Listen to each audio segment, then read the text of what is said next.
Hi, this is Joël Meyer. Here is how you can create your own magic wand.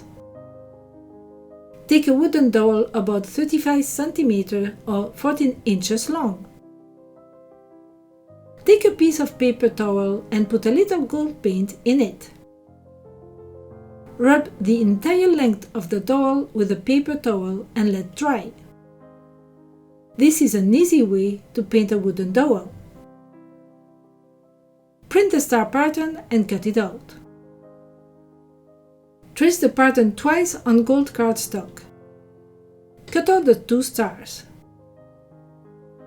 If you don't have gold cardstock, trace the stars on white cardstock and paint them gold. Place 1 star on the table with the gold side facing down. You need to place one end of the wooden dowel in the middle of the star. Since this is a 5-pointed star, the dowel passes between 2 branches of the star, and the end of the dowel points towards the middle of the upper branch. Put glue all over the star and place the wooden dowel on it, and then place the other star on top of the first one with the gold side up.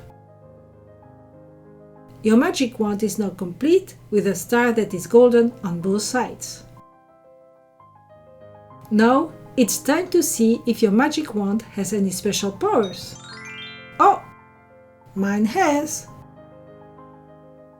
To print the document with illustrated instruction and pattern, click on the link below the video and visit the Animaplats website, where you will find hundreds of fun and educational projects. Have fun and see you soon!